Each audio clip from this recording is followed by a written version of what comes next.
Puji Tuhan, saya sampaikan selamat pagi dan salam sejahtera dalam Tuhan kita Yesus Kristus. Haleluya. Sungguh bersyukur kita boleh kembali bersama-sama beribadah untuk menikmati persekutuan dengan Tuhan dan sesama umat beriman. Kita percaya bahwa dalam persekutuan dengan Tuhan, jerih payah kita tidak pernah sia-sia. Akan selalu ada berkat bagi setiap orang yang membangun persekutuan intim dengan Tuhan, juga dengan sesama umat beriman. Mari pagi ini kita akan belajar tentang pilihan-pilihan yang kita ambil dalam hidup ini dan konsekuensinya pada kehidupan kita. Untuk itu mari kita membaca terlebih dahulu dalam Kejadian pasal yang ke-13 ayat 5 sampai ayat yang ke-18. Ya, pilihan dan konsekuensinya.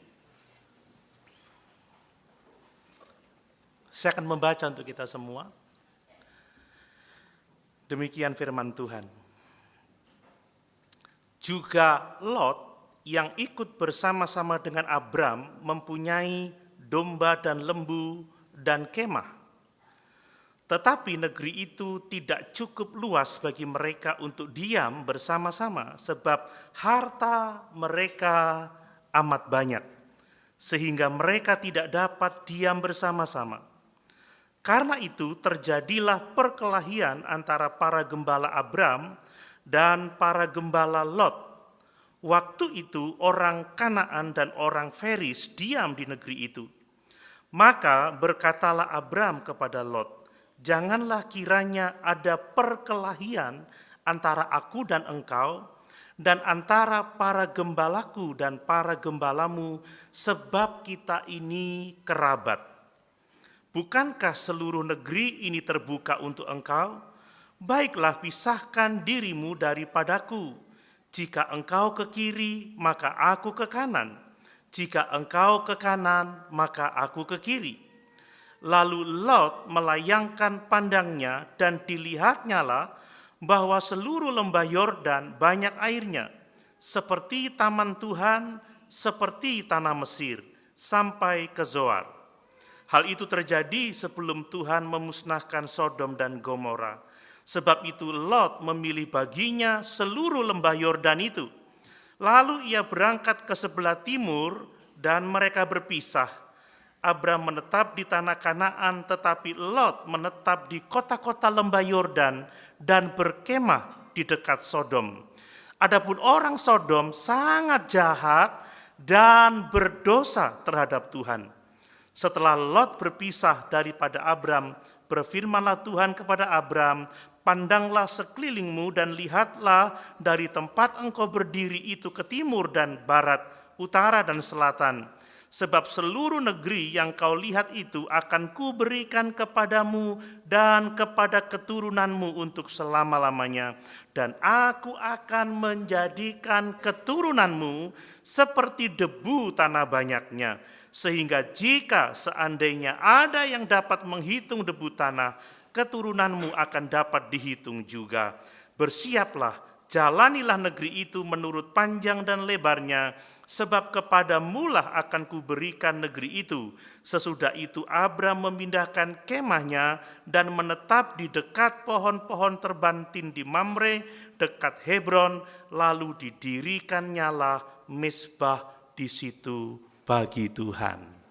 Haleluya. Puji Tuhan. Berbicara tentang pilihan dan konsekuensinya, Bapak Ibu yang dikasihi oleh Tuhan, hidup itu adalah serangkaian pilihan-pilihan yang kita buat. Tentunya pagi ini Bapak Ibu memilih untuk bangun pagi, memilih untuk datang beribadah kepada Tuhan. Itu adalah satu pilihan. Amin.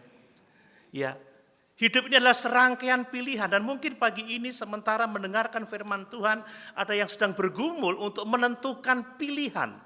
Karena dia sedang diperhadapkan pada pilihan oleh karena pergumulan-pergumulan tertentu. Jadi sekali lagi, hidup ini adalah serangkaian pilihan yang kita buat, dan setiap pilihan yang kita buat itu memiliki konsekuensinya sendiri-sendiri. Amin Bapak Ibu. Setiap pilihan yang kita buat ada konsekuensinya, ada dampaknya, ada akibatnya sendiri. Sekali lagi, setiap pilihan yang kita buat itu dapat mempengaruhi kehidupan kita. Dan tidak hanya kehidupan kita, tetapi pilihan yang kita buat akan mempengaruhi keluarga kita, akan mempengaruhi cucu kita, bahkan generasi-generasi yang selanjutnya. Makanya membuat pilihan yang bijak itu menjadi sangat-sangat penting. Perhatikan bagaimana Alkitab penuh contoh, ya, banyak contoh ya tentang pilihan dan akibatnya. Tentunya kita semua ingat saat Hawa memilih untuk meragukan Allah dan mengikuti ya suara dari setan itu. Maka kita lihat bagaimana dia juga membawa suaminya Adam. Kan ketika Adam memilih untuk menuruti Hawa, tidak menuruti Tuhan, maka mereka harus mengalami kematian secara fisik, kematian rohani juga. Mereka terusir dari Taman Eden, dan semua kita sekarang berdosa karena keberdosaan Adam dan Hawa. Amin Bapak Ibu. Pilihan menentukan bagaimana keadaan hidup kita sekarang.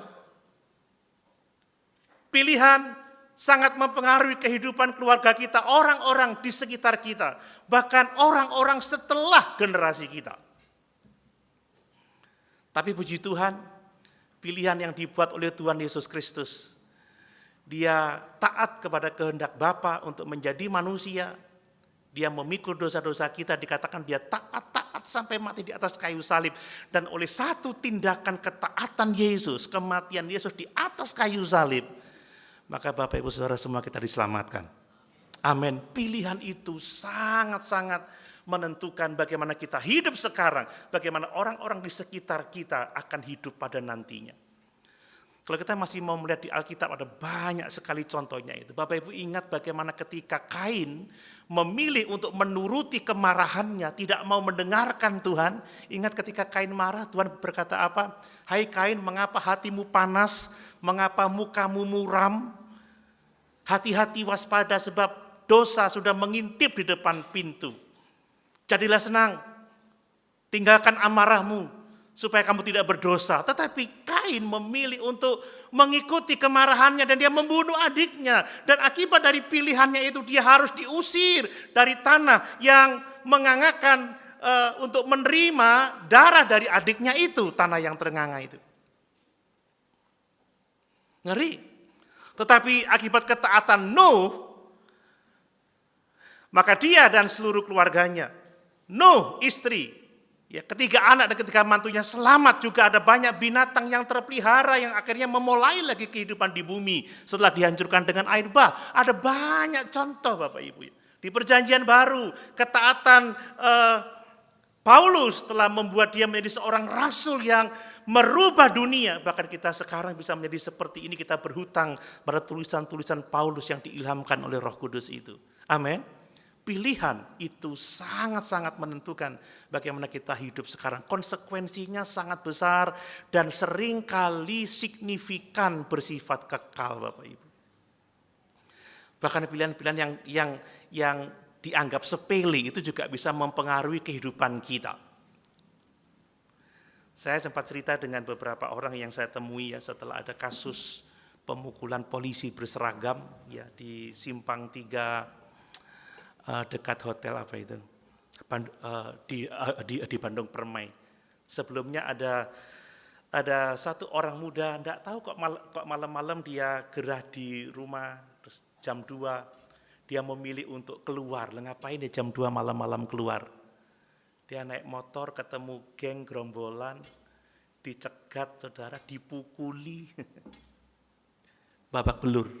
Itu pilihan-pilihan yang tampaknya tidak terlalu signifikan, tetapi dampaknya luar biasa.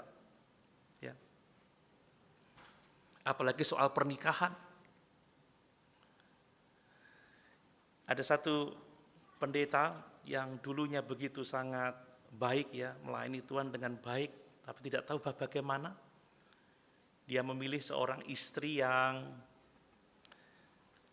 ya begitulah. Ya. Setelah dia menikah tidak lama berselang, 1-2 tahun. Pelayanannya berubah, hidupnya berantakan, dan sekarang dalam pergumulan yang sangat hebat. Bapak Ibu, pilihan itu selalu mendatangkan konsekuensi. Amin. Kita harus hati-hati dalam memilih. Sebab apa? Sebab pilihan seringkali berakibat pada konsekuensi yang sangat besar, signifikan, bahkan bisa bersifat kekal. Maka kita harus belajar memilih dengan bijaksana, memilih sesuai dengan prinsip-prinsip firman Tuhan. Memilih sesuai dengan kebenaran Tuhan. Kita membaca dalam kisah ini, ada pergumulan, ada perkelahian antara gembala Lot dan gembala Abram. Mereka adalah orang-orang yang sangat kaya dan terus bertambah kaya, dan kemudian tanah tidak cukup untuk memberi makan ternak mereka. Mereka memiliki begitu banyak domba, banyak lembu. Mereka punya banyak kemah karena banyak orang-orang yang menjadi anggotanya. Nah, karena ada pertengkaran yang seperti itu, maka Abram memberikan Lot pilihan. Baiklah, kita berpisah, kita nggak usah bertengkar lah. Kemana engkau akan pergi, aku akan pergi ke arah yang sebaliknya. Kalau engkau ke kanan, aku ke kiri. Kalau engkau ke timur, aku ya ke barat, seperti itu ya. Ada pilihan yang diperhadapkan kepada Lot pada waktu itu karena perkelahian, karena pertengkaran antar saudara-saudara, antar gembala Abram, antar gembala Lot. Dan akibat pertengkaran itu Lot harus memilih. Dan Lot ternyata memutuskan untuk memilih lembah Yordan yang subur. Tetapi tidak hanya subur, orang-orang lembah Yordan itu sangat-sangat jahat. Mereka adalah orang-orang yang sangat berdosa terhadap Tuhan. Dan akibat dari pilihan Lot, maka Lot mengalami kemerosotan rohani yang terus bertahap sampai dia kehilangan segala-galanya. Dari orang yang sangat kaya, Bapak Ibu ya. Akhirnya dia meninggalkan Sodom dan Gomora hanya dengan pakaian yang ada di bajunya. Betapa ngeri dampak pilihan itu. Saudara, kalau kita memilih sesuatu hati-hati, itu akan menggerakkan serangkaian peristiwa, serangkaian kejadian yang akan menentukan bagaimana masa depan kita. Salah memilih sekarang, saudara, itu bisa menimbulkan banyak peristiwa yang akan menghancurkan kehidupan kita. Contohnya Lot. Lot itu pertama-tama dimulai dari melihat, memandang, mengamat-amati. Coba kita baca di ayat yang ke-10.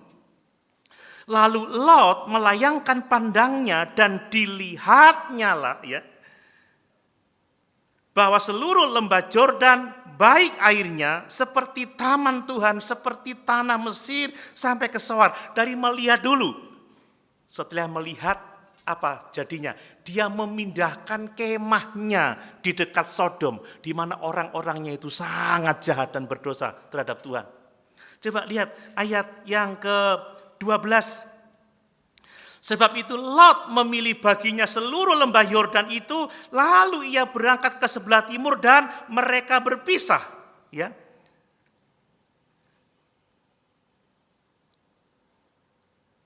Abram menetap di tanah Kanaan, tetapi Lot menetap di kota-kota lembah Yordan dan berkemah di dekat Sodom. Dari memandang, akhirnya dia berkemah di dekat Sodom, dan pada akhirnya dia tinggal di Sodom, dekat dengan orang-orang yang sangat jahat, orang-orang yang sangat berdosa terhadap Tuhan. Lihat, pilihan itu menggerakkan serangkaian peristiwa. Dan itu bisa mendatangkan kebaikan atau keburukan. Lihat, pasal 14 ayat 12. Pasal 14 ayat 12. Juga Lot, anak saudara Abram, beserta harta bendanya dibawa musuh, lalu mereka pergi, sebab Lot itu diam di Sodom.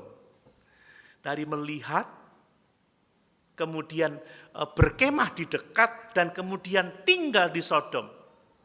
Nah, kalau sudah tinggal di Sodom, Lot ini ternyata menjadi pembesar, saudara, menjadi pejabat kota. Coba kita lihat pasal 19 ayat 1. Pasal 19 ayat 1 dari Kejadian. Ya. Kedua malaikat itu tiba di Sodom pada waktu petang. Lot sedang duduk di pintu gerbang Sodom. Ya, dan ketika melihat mereka, bangunlah ia menyongsong mereka, lalu sujud dengan mukanya sampai ke tanah. Duduk di gerbang Sodom itu menunjukkan bahwa Lot menjadi pembesar kota. Dia menjadi salah satu pemimpin dari masyarakat pada waktu itu, karena budaya pada zaman itu, Bapak Ibu, urusan itu diselesaikan di gerbang kota. Pilihan menyebabkan konsekuensi yang sangat serius. Pilihan Lot untuk memilih Sodom telah menyebabkan Lot mengalami kehancuran rohani yang sangat hebat. Ada progres di sana, mulai dari memandang, melihat, mengamat-amati, tinggal di dekat, berkemah di dekat, akhirnya tinggal di kota itu dan akhirnya menjadi pejabat kota. Apa yang saya maksud? Artinya dia terlibat dalam hubungan yang sangat dekat dengan orang-orang Sodom dan Gomora. Tetapi sekalipun sangat dekat, Lot tidak memegang misi Tuhan, tetapi dia menjadi sama seperti orang-orang Sodom. Ngeri Bapak Ibu ya.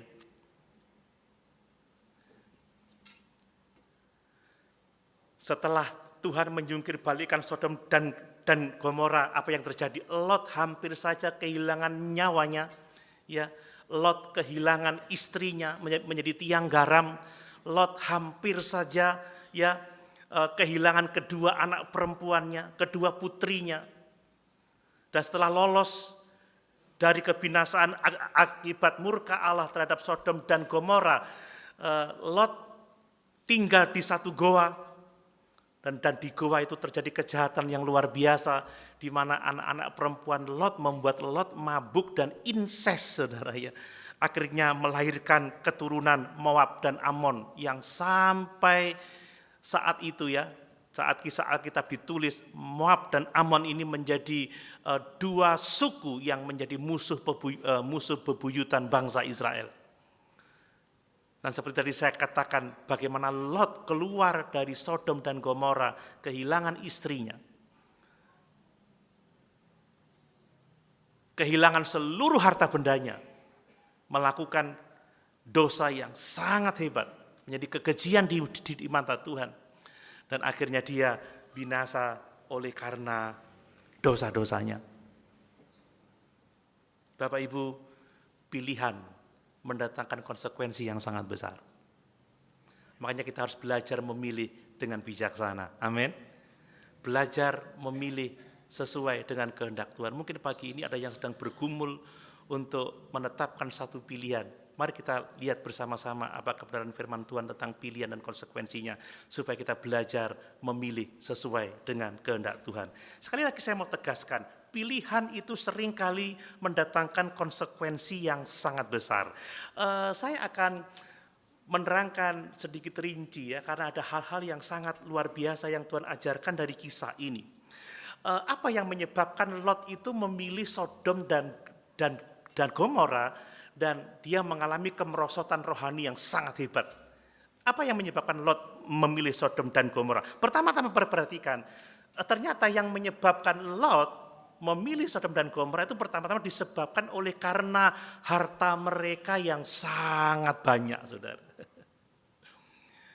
Mereka itu bertambah kaya, saudara. Semakin banyak ternaknya, gitu ya. Dan karena semakin banyak ternak ternak Lot, maka rumput tidak lagi cukup ya untuk menghidupi ternak-ternak mereka. Akhirnya mereka berkelahi. Gembala Abraham dan gembala Lot berkelahi. Ditambah di situ diam orang Kanaan, diam orang Feris. Jadi akibat bertambahnya kekayaan mereka, tidak lagi cukup tanah untuk memberi makan ternak-ternak mereka. Akhirnya terjadi pertengkaran dan Abram memberikan Lot pilihan. Ingat Bapak Ibu, sebelum mereka kaya, sebelum mereka sangat kaya, Sebelum harta mereka bertambah banyak, amat banyak, tidak ada perkelahian di antara mereka. Tidak ada konflik, tidak ada pertikaian, ya, tidak ada masalah. Tidak ada pergumulan yang namanya tanah itu tidak cukup untuk mereka tinggal bersama-sama. Ya, selagi tidak memiliki banyak harta sebanyak itu, mereka bisa diam bersama-sama. Tetapi setelah banyak harta mereka, justru ada perselisihan. Apa yang Tuhan mau katakan kepada kita melalui kisah ini, Bapak Ibu? Jelas bahwa bertambah kaya, bertambah banyak harta, itu tidak berarti tidak ada masalah dalam kehidupan kita. Amin. Bertambah banyak harta tidak berarti bahwa kita bisa menyelesaikan semua masalah kita. Ingat kebanyakan orang ngomong seperti ini, boleh aku duwe-duwe akeh beres masalahku. Boleh aku punya uang, harta banyak, aman kabeh. Karena banyak orang berpikir seperti itu ya. Tapi melihat kisah ini malah sebaliknya. Justru semakin bertambah banyak harta, mereka tidak bisa diam bersama-sama. Mereka berselisih, mereka bertengkar, mereka berkelahi. Dan mereka berpisah yang menyebabkan Lot memilih Sodom dan Gomora dan mengalami kehancuran hidupnya. Tidak jarang kita melihat ada banyak orang yang kaya, yang banyak hartanya, tetapi karena tidak mengasihi Tuhan, ya tidak hidup dalam kebenaran, rumah tangga ini menjadi berantakan karena anak-anaknya berebut warisan, ya berkelahi masalah uang dan lain sebagainya. Saya diberi video sama Pak Sutikno Hadi.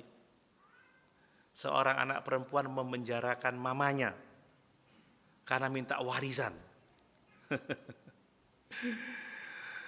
Ada banyak kakak berkelahi sama adik karena masalah warisan, itu sangat mengerikan loh Bapak Ibu ya.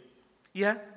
Jadi semakin banyak harta dalam teks ini, semakin tidak bisa tinggal bersama-sama, bertengkar, berkelahi. Lot memilih Sodom dan Gomora, dan itu awal dari kehancuran hidupnya. Bapak Ibu, perhatikan bahwa perkelahian masalah itu menghadapkan kita kepada berbagai macam pilihan. Yaitu kalau kita mengalami konflik dalam keluarga, kita harus memilih mengampuni, berdamai, atau tetap berkelahi, atau berpisah, atau lain sebagainya. Dan pilihan sekali lagi dampaknya sangat luar biasa. Tidak hanya mempengaruhi kehidupan kita, tetapi juga orang-orang di sekitar kita. Nah, ketika orang diperhadapkan pada satu pilihan, saudara, itu menyebabkan kemungkinan terjadinya berkat dan kehancuran. Dalam kasus Lot memilih dan mengalami kehancuran. Abraham memilih taat kepada Tuhan dan menikmati berkat. Ini hal yang harus kita perhatikan. Jadi memang kekayaan itu bisa menjadi berkat yang sangat luar biasa bagi kita. Karena di Alkitab juga ada banyak tokoh-tokoh kaya yang diberkati oleh Tuhan dan menjadi berkat. Seperti Abraham, dia diberkati dan menjadi berkat. Tetapi kita perlu menyadari bahwa uang itu adalah berkat yang berbahaya, Bapak Ibu.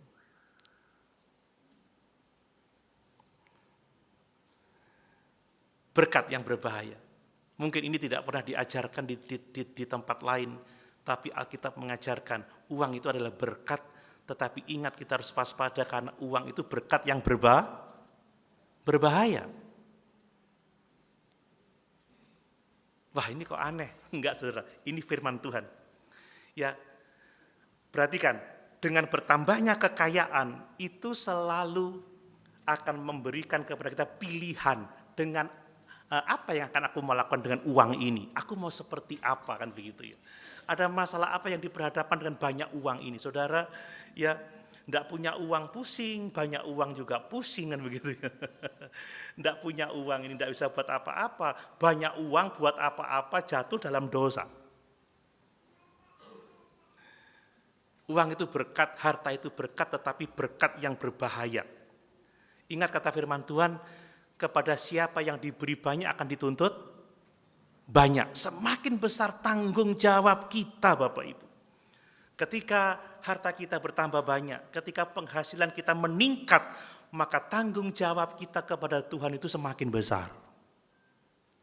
Lu nggak ada amennya?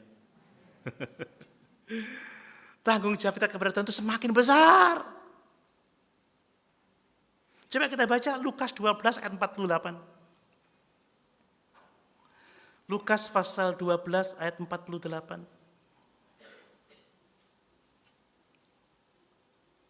Ya, tetapi barang siapa tidak tahu akan kehendak tuannya dan melakukan apa yang harus mendatangkan pukulan, ia akan menerima sedikit pukulan. Setiap orang yang kepadanya banyak diberi, daripadanya akan banyak dituntut. Dan kepada siapa yang banyak dipercayakan, daripadanya akan lebih banyak dituntut. Semakin bertambah besar harta kita, semakin banyak kekayaan kita, semakin besar penghasilan kita, semakin besar tanggung jawab kita kepada Tuhan.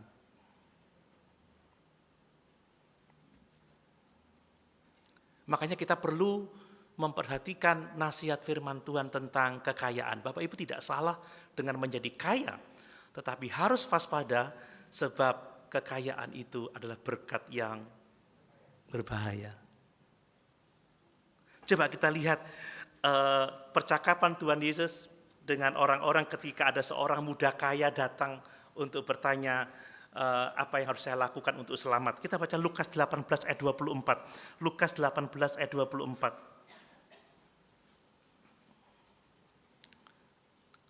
Perhatikan firman Tuhan. Lalu Yesus memandang dia dan berkata, alangkah sukarnya orang yang beruang masuk ke dalam kerajaan Allah. Berbahaya enggak Bapak Ibu uang itu? Berbahaya. Alangkah sukarnya orang yang kaya masuk dalam kerajaan surga. Orang yang beruang susah masuk kerajaan surga. Wah, bahaya juga ya. Saya menemukan beberapa orang yang masih sederhana, rajin ke gereja, pelayanan, hidupnya baik. Setelah uangnya bertambah banyak, hartanya bertambah banyak, udah jarang kebaktian, banyak pergi kemana-mana. Karena merasa cukup banyak uang, ya menikah lagi. Bahaya nggak Bapak Ibu? Aduh, sebelum punya uang banyak makan di restoran yang baik ya. Tapi setelah punya uang banyak ngepap saudara ya, minum-minuman sama teman-temannya, kalau ngundang makan sambil karaokean, hancur ketemu sama si penggoda. Ya, sebelum punya uang olahraganya jalan kaki saudara ya. Ya push up di rumah, sit up di rumah, setelah punya uang banyak main golf. Kedinya genit-genit, waduh sudah. Semakin banyak uang, banyak pilihan, hadapi masalah, milih kedi atau istri, kan begitu. Ngeri ya Bapak Ibu ya? Ngeri. Hati-hati. Uang itu berkat, tapi berkat yang berbahaya. Karena menyebabkan orang menjadi susah masuk surga, susah masuk kerajaan Allah. Ini peringatan untuk kita semua. Coba kita lihat 1 Timotius 6 ayat 9-10. Ini peringatan yang sangat luar biasa. 1 Timotius pasal 6 ayat 9-10. Demikian firman Tuhan. Tetapi mereka yang ingin kaya terjatuh ke dalam pencobaan, ke dalam jerat dan ke dalam berbagai-bagai nafsu yang hampa dan yang mencelakakan, yang menenggelamkan manusia ke dalam keruntuhan dan kebinasaan. Karena akar segala kejahatan ialah cinta uang. Sebab oleh memburu uanglah beberapa orang telah menyimpang dari iman dan menyiksa dirinya dengan berbagai-bagai duka. Amin. Ini peringatan yang sangat keras. Saudara, ada yang mengatakan seperti ini ya. Singa itu memang ngeri ya, karena dia itu pemangsa ya, dia itu predator. Tapi singa itu hanya mencari buruan saat lapar. Manusia lapar nggak lapar, cari buruan, saudara. Iya Pak ya. Ya sudah cukup loh, sudah waduh melimpah. Ya kayak iso kebaktian nih gara-gara cari buruanan begitu saudara. Pelayanan juga nggak mau, alasannya repot. Wah, ini ada kesempatan cuan besar kan begitu. Singa udah makan ya tidur, saudara. Kalau kita udah cukup melayani Tuhan, amin. Amin. Beri waktu untuk beribadah, bertumbuh dalam iman, bertumbuh dalam kasih, bertumbuh dalam pengharapan. Ini hal yang perlu kita perhatikan. Lihat, orang yang ingin kaya terjatuh ke dalam percobaan, dalam jerat, ke dalam berbagai-bagai nafsu yang hampa dan yang mencelakakan, menenggelamkan manusia ke dalam keruntuhan dan kebinasaan. Lot sudah kaya, tetapi ingin bertambah kaya. Dia pindah karena alasan kesejahteraan, alasan kekayaan. Akhirnya dia apa? Jatuh ke dalam pencobaan, dekat dengan orang-orang jahat, dekat dengan orang-orang yang berdosa, kena jerat dia. Memiliki nafsu yang hampa, tenggelam dalam keruntuhan dan kebinasaan. Karena dikatakan akar dari segala kejahatan adalah cinta uang. Sebab oleh memburu uanglah beberapa orang telah menyimpang dari iman. Lot tidak lagi mengingat janji Tuhan kepada Abraham. Lot tidak lagi mengikuti Abraham yang mencintai Tuhan, yang mengikuti panggilan Tuhan. Lot menyimpang dari iman. Lot mengikuti kemauannya sendiri. Dan Lot menyiksa dirinya dengan berbagai-bagai macam duka. Duka karena kehilangan harta bendanya, duka karena kehilangan istrinya, duka karena anak-anaknya yang menjadi jahat karena pengaruh buruk dari orang Sodom dan Gomora. Ide dari mana incest kalau bukan dari orang Sodom dan Gomora? Sampai melahirkan Moab dan Amon yang akhirnya menjadi musuh bebuyutan bangsa Israel. Banyak orang Bapak Ibu ya, banyak orang memanggil keputusan yang salah. Tapi jangan bilang gini aja ya, uang kan tidak ada salahnya. Yang salah itu manusianya. Ya itu benar tapi kurang relevan Bapak Ibu ya. Saya mau tanya, silet itu berbahaya enggak Bapak Ibu? Silet yang terbuka. Kita enggak akan pernah memberikan silet yang terbuka kepada anak kecil. Karena itu tidak hanya bisa melukai dirinya, tetapi juga bisa melukai orang lain. Amin Bapak Ibu. Jadi ya orangnya juga penting. Orang berdosa itu akan kesulitan untuk menangani uang Bapak Ibu. Kecuali kita benar-benar lahir baru, kita bertobat, kita benar-benar cinta Yesus. Kita benar-benar mengikuti kehendak Tuhan. Ya, lewat pegang banyak uang itu ada aja godanya kalau kita enggak dekat dengan Yesus. Hati-hati saudara. Hati-hati. Itu berkat. Siapa yang enggak butuh uang, tapi ingat itu berbahaya. Kita harus hidup dalam pilihan-pilihan yang benar sesuai dengan kehendak Tuhan. Amin. Jangan seperti Lot. Lot itu memilih karena masalah-masalah jasmani, masalah-masalah kemakmuran. Dia itu melihat lembah sungai Yordan itu seperti taman Tuhan, seperti tanah Mesir. Rupanya hatinya masih di Mesir, karena di Mesirlah dia melihat kesuburan, dia mendapatkan kekayaan yang besar. Hati Lot masih terpendam pada dunia ini. Lot mengasihi dunia ini. Lot tidak mau hidup di dalam iman. Lot tidak mau hidup menurut kehendak Tuhan. Lot hidup menurut keinginan dagingnya. Dan Lot mengalami kehancuran yang sangat luar biasa.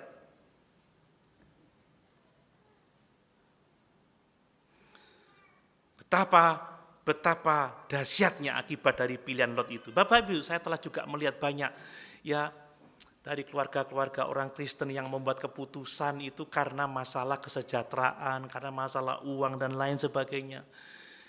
Ya sebelum pandemi ya beberapa waktu tahun lama ya, mungkin 10, 15, 20 tahun ya, 10, 15 tahun yang lalu.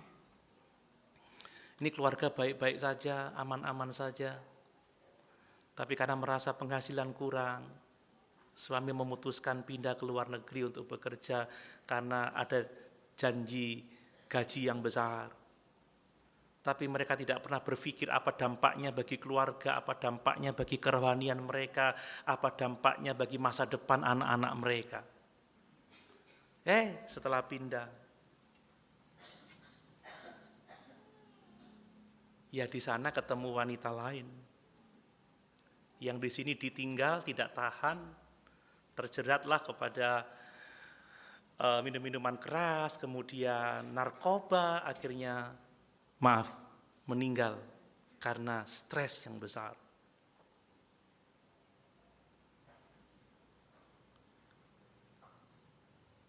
Hati-hati, kita perlu menetapkan pilihan yang benar di hadapan Tuhan. Kalau kita enggak benar memilih, kita akan membayar, tidak hanya diri kita yang membayar, tetapi keluarga kita, orang-orang terdekat kita, bahkan generasi setelah kita, Bapak Ibu.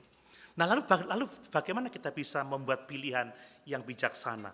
Pelajaran yang kedua adalah kita harus memilih sesuai dengan prinsip-prinsip Tuhan. Amin. Memilih sesuai dengan kebenaran firman Tuhan. Bapak Ibu, sekali lagi, seperti Lot, adalah mungkin kita menginginkan harta kekayaan, adalah mungkin kita memiliki seluruh isi dunia, tetapi kehilangan persekutuan dengan Tuhan, kehilangan keselamatan jiwa kita, bahkan pada akhirnya kita kehilangan segala-galanya. Saat Tuhan menghakimi dunia, saudara, dunia dengan segala kekayaannya akan dibinasakan oleh Tuhan. Ini adalah hal yang harus kita perhatikan. Makanya mari kita mendasarkan pilihan-pilihan kita kepada kehendak Allah, mendasarkan pilihan-pilihan kita kepada firman Tuhan, bukan kepada kebiasaan budaya manusia. Nah, kalau kita belajar prinsip kebenaran firman Tuhan tentang pilihan, kita harus membaca seluruh Alkitab, kita harus menjalaninya seumur hidup kita. Bapak Ibu, kita nggak akan selesai ya belajar Alkitab seumur hidup kita. Mungkin saya pun sampai menutup mata, saya tidak akan tuntas mempelajari firman Tuhan ini. Tetapi dari kisah Lot ini, kita mendapatkan beberapa prinsip yang harus kita perhatikan tatkala kita mau mengambil satu pilihan dalam hidup ini. Pertama-tama perhatikan, saudara, kalau membuat pilihan itu utamakan relasi, utamakan hubungan daripada hak-hak kita sendiri. Amin, Bapak Ibu. Ketika kita harus memilih sesuatu, utamakan hubungan kita dengan keluarga, utamakan hubungan kita dengan anak-anak, utamakan hubungan kita dengan sesama orang percaya, bukan mengutamakan hak-hak kita sendiri atau kepentingan kita sendiri. Ayat yang ke-8, perhatikan di Kejadian pasal 13 tadi ayat yang ke-8, apa kata Abraham? Ya. Maka berkatalah Abraham kepada Lot, janganlah kiranya ada perkelahian antara aku dan engkau. Abraham mementingkan relasi, Abraham mementingkan hubungan. Janganlah kiranya ada perkelahian antara aku dan engkau, dan antara para gembalaku dan para gembalamu, sebab kita ini kerabat, sebab kita ini saudara. Saudara, kadang-kadang gara-gara uang, gara-gara hak, kita mengorbankan hubungan satu dengan yang lain. Ya, gara-gara warisan yang sedikit, kita nggak punya lagi keluarga, nggak punya lagi saudara. Ngeri ya. Dan kalau kita bertengkar, hidup kita nggak akan pernah jadi saksi. Amin, Bapak Ibu. Kita nggak akan pernah memuliakan Tuhan. Oh, itu loh keluarga Kristen itu, kakak sama adik rebutan harta itu, tukaran sampai gak nyopo, sampai rebutan, sampai dipolisikan dan lain sebagainya. Wah, saya yakin Abraham memikirkan itu karena mereka tinggal di dekat orang-orang Kanaan, tinggal bersama-sama orang Feris. Maka pikir Abraham pasti, kalau kita bertengkar kita mau jadi saksi seperti apa? Kalau rumah tangga kita penuh dengan perselisihan, kita mau jadi berkat seperti apa? Kalau gereja kita juga nggak beres, tengkar terus, kritik sana, kritik sini. Wih, ancam sana, ancam sini. Kapan kita jadi saksi? Amin, Bapak Ibu. Nggak akan bisa jadi berkat. Makanya utamakan hubungan, utamakan relasi satu dengan yang lain. Abraham itu sebenarnya berhak memilih daerah manapun juga. Karena Abrahamlah yang dipanggil keluar dari Ur untuk ke tanah Kanaan. Abrahamlah yang dijanjikan untuk memiliki tanah Kanaan dan seluruh keturunannya. Abraham itu kepala suku. Di sini ada kepala suku, Mas Yusuf. Pak Dedi nyebutnya kepala suku. Kepala rayon disebut kepala suku. Kepala suku itu memilih yang pertama loh Bapak Ibu ya. Bahkan janji Allah itu terikat dengan Abraham, bukan dengan Lot. Lot itu ikut serta. Tapi lihat, Lot bertengkar dengan Abraham. Dan Abraham memberi pilihan yang didasarkan kepada pentingnya hubungan daripada hak-hak yang dimilikinya. Janganlah ada perkelahian di antara kita, enggak usah kita bertengkar, kita ini saudara, kita ini kerabat. Abraham lebih menghargai hubungan daripada hak-haknya. Bapak Ibu, seringkali pertikaian dalam keluarga, dalam jemaat, dalam apapun juga, itu dapat diselesaikan kalau kita lebih menghargai hubungan daripada hak-hak kita. Amin Bapak Ibu. Berani enggak kita menyerahkan hak? Ya wis gak apa-apa, sing penting akur, wis kita enggak usah tukaran, ya wis gak apa-apa, lek kamu mau ini, ya wis silahkan. Kita harus belajar percaya bahwa Tuhan itu akan mengurus kehidupan kita. Seolah tanpa itu kita enggak bisa hidup. Kalau tanpa Tuhan kita benar-benar enggak bisa hidup. Amin Bapak Ibu. Lain kali kalau mau bertengkar, kok mau bertengkar? Karena bertengkar itu pilihan. Amin Bapak Ibu. Wah, kalau saya mau nuruti bertengkar ya bisa aja. Kemarin saya ditelepon sama seorang pendeta. Aduh, wangel dikandani saudara. Aduh, telepon panjang sampai saya kelaparan. Mau tak bentak, tapi enggak aja. Saya bilang, ya kita enggak akan pernah bisa ketemu karena kamu berpikir dari segi kebutuhanmu, tapi kami berpikir dari segi kepentingan seluruh gembala, seluruh jemaat. Jadi ya kita enggak bisa nyambung, saya bilang begitu. Mohon maaf, saya enggak mewakili diri saya sendiri, saya mewakili organisasi. Akhirnya lunak. Ya Om selamat siang. Kalau saya bilang, wah kamu tuh, langsung saudara, wah viral di Facebook. Pendeta Doni ngomong kasar. Lalu jemaat dengar, gembalaku koyok ngono ya. Wah, habis saudara. Habis. Haleluya. Tapi memang kadang kalanya untuk kebenaran kita harus tegas. Amin. Makanya kalau menghadapi pilihan ini untuk kepentingan diri sendiri, pilihan ini hanya untuk ego saya sendiri, atau pilihan ini sesuai kehendak Tuhan. Itu harus diperhatikan. Kalau untuk ego sendiri, lebih baik pentingkan hubungan daripada hak-hak kita. Amin. Tapi kalau itu menyangkut kehidupan jemaat, menyangkut pekerjaan Tuhan, enggak apa-apa tengkar saudara. Tapi tengkar membela kebenaran. Bukan tengkar dalam artian bahwa kita berkelahi, tidak. Tetapi kita tegas. Karena kata Paulus, hamba Tuhan tidak boleh bertengkar. Jadi maksudnya kita tegas membuat keputusan yang sesuai dengan kehendak Tuhan. Aturan umumnya saudara, kita ini harus mengutamakan damai sejahtera. Coba kita lihat Roma 14 ayat 19. Ini penting sekali. Roma 14 ayat 19. Demikian firman Tuhan. Sebab itu marilah kita mengejar apa yang mendatangkan damai sejahtera dan yang berguna untuk saling membangun. Kata Abraham, janganlah kita bertengkar, Lot. Kita ini kerabat, kita ini saudara. Tidak usah kita berkelahi, tidak usah kita konflik bertikai. Ayo sekarang pilih. Bukankah tempat ini luas buat kamu semua pilih. Kalau kamu ke kanan, aku ke kiri. Kamu ke utara, aku ke selatan. Betapa Abraham mementingkan hubungan daripada hak-haknya. Dia punya hak untuk memilih terlebih dahulu. Dan sisanya yang jelek-jelek untuk Lot. Tapi tidak demikian dengan Abraham.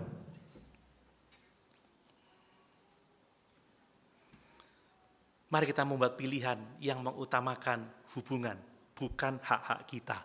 Amin Bapak Ibu. Terus perhatikan, Abraham itu dalam pilihannya, dia tuh lebih mengutamakan kesalehan daripada keserakahan Bapak Ibu. Ya. Kesalehan lebih penting, lebih utama daripada keserakahan. Ya, Abraham itu hidup oleh iman, bukan hidup oleh karena keinginan daging. Amin. Abraham itu meninggalkan segala sesuatu yang dimilikinya, segala sesuatu yang dilihatnya, itulah rumahnya, itulah keluarganya, itulah kekayaannya untuk mengejar janji Tuhan yang tidak kelihatan sama sekali. Karena dicatat Abraham itu berangkat tanpa mengerti kemana arah tujuannya. Oleh karena itu Abraham tidak perlu memilih seperti Lot, memilih berdasarkan apa yang dilihatnya, tetapi pilihannya berdasarkan iman. Amin. Kesalehan lebih penting daripada keserakahan.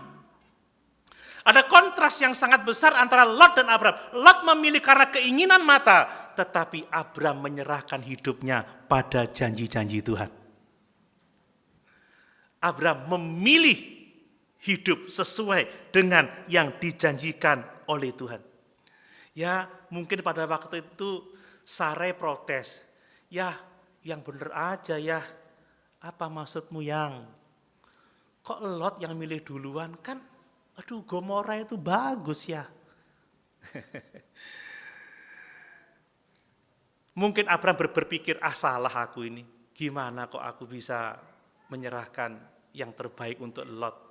Tapi itu bukti bahwa Abraham tidak memilih berdasarkan pada hal-hal lahiriah, apa yang dilihat oleh matanya. Tetapi Abraham memilih berdasarkan iman, berdasarkan kesalehan. Amin Bapak Ibu. Lot yang memilih berdasarkan pada apa yang dilihatnya, akhirnya mengalami kehancuran yang sangat luar biasa ketika Sodom dan Gomora ditunggang balikan oleh Allah. Lot keluar hanya dengan baju di badannya, istrinya menjadi tiang garam, anak-anaknya juga hampir binasa, dan mereka melakukan dosa yang sangat keji dan menghasilkan keturunan yang menjadi musuh bebuyutan bangsa Israel.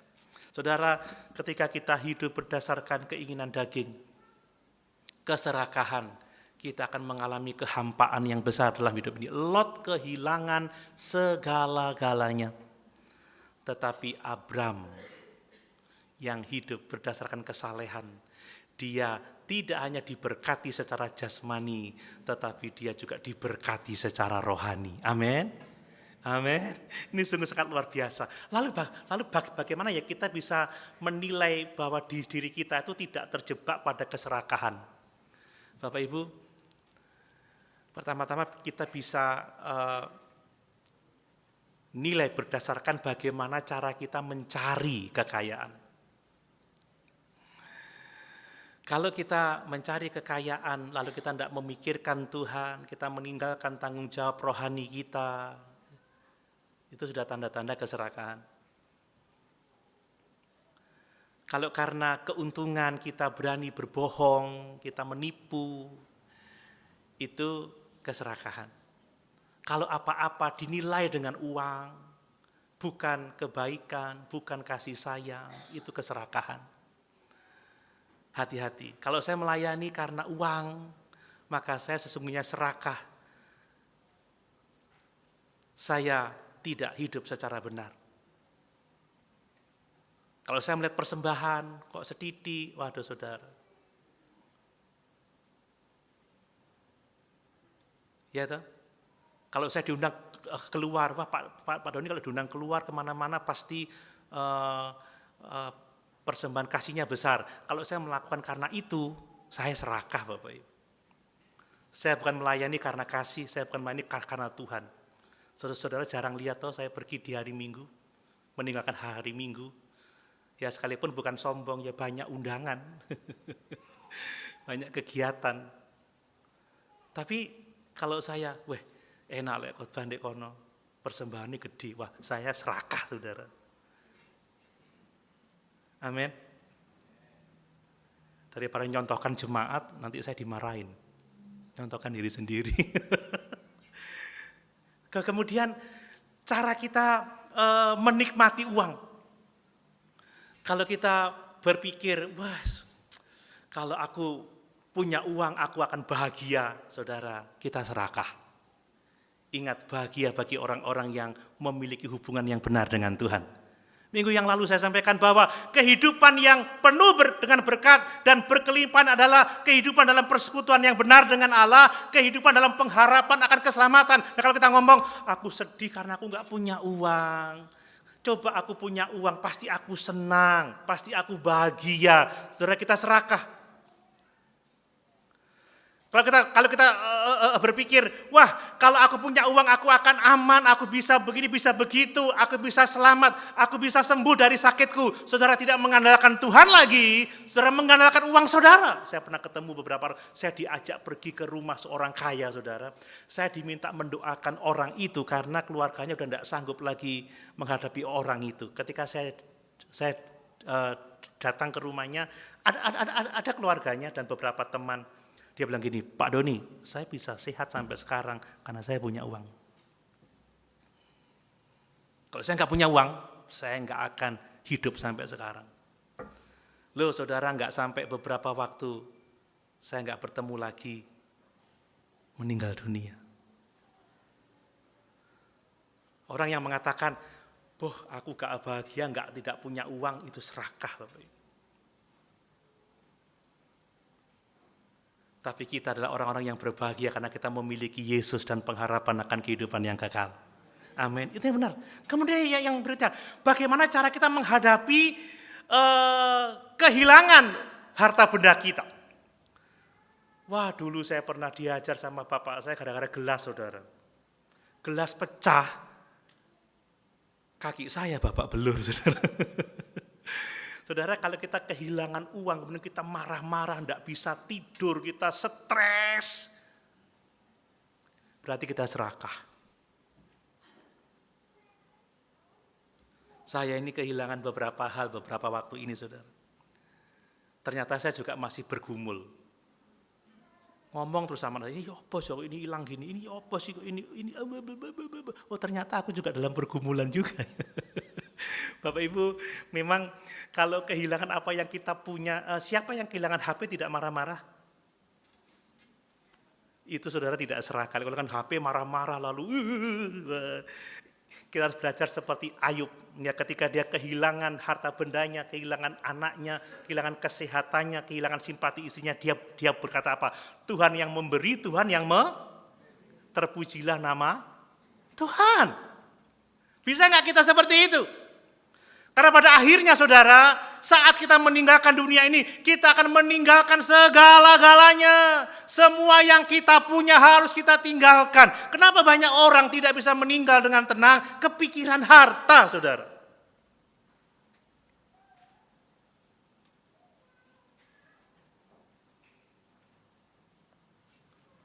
Kemudian yang berikutnya, mari kita membuat pilihan dengan menghargai persekutuan dengan Tuhan, bukan kesenangan dunia ini. Lihat, Abraham itu lebih mementingkan persekutuan dengan Tuhan daripada kesenangan dunia. Bapak Ibu, sebenarnya Lot dan Abraham itu memiliki kondisi yang sama, dekat dengan orang-orang berdosa. Orang-orang Sodom dan Gomora itu adalah orang yang sangat jahat, tetapi tidak berarti bahwa orang Kanaan itu tidak jahat. Itu 10-11, saudara. Kalau skala kejahatannya Sodom itu 10, ya bisa-bisa Kanaan itu 9. Tapi lihat, kenapa Abraham tidak terpengaruh dalam dosa-dosa orang Kanaan? Karena Abraham ini lebih mementingkan persekutuan dengan Tuhan. Tidak seperti Lot yang lebih mementingkan kesenangan dunia dan persekutuan dengan dunia ini. Lihat, pada waktu Lot pindah, Lot sebelumnya berkemah di dekat Sodom dan Gomora. Dia menetap di kota dan dia menjadi pemimpin kota itu. Mengikat persekutuan, tetapi tidak dengan Abraham. Abraham tetap tinggal di kemah dan Abraham membuat mezbah. Kita tidak akan pernah membaca Lot membuat mezbah.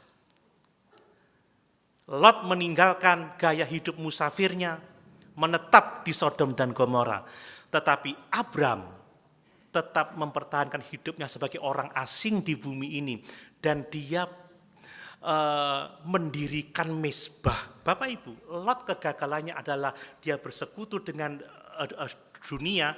Dan Lot tidak ada mezbah, tidak ada ibadah, tidak ada penyembahan kepada Tuhan. Bapak Ibu, kita hidup di dunia yang berdosa, kita tidak mungkin keluar dari dunia ini, kita nggak mungkin menyendiri, kita nggak bisa jadi saksi.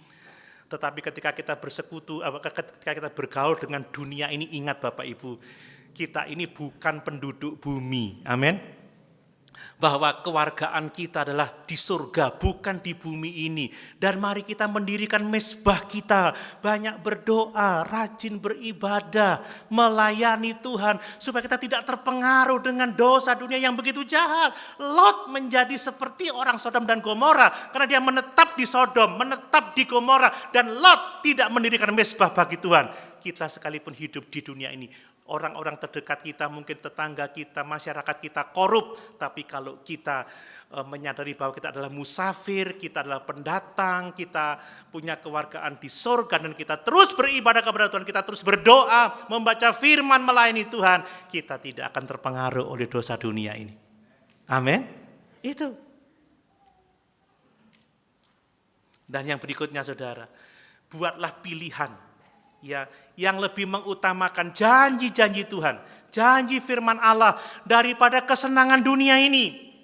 Pilihan Lot didasarkan kepada kesenangan sesaat. Aku ingin bertambah kaya, aku ingin makmur di bumi ini. Tetapi Abraham memilih berdasarkan janji-janji Tuhan bahwa tanah itu akan diberikan kepadanya dan kepada seluruh keturunannya. Lot tidak hidup berdasarkan iman, tapi dia berdasarkan kesenangan yang sesaat. Dan yang saya menarik Bapak Ibu ya, Allah itu mengatakan jalani negeri itu, luasnya, lebarnya, itu milikmu, itu milik keturunanmu.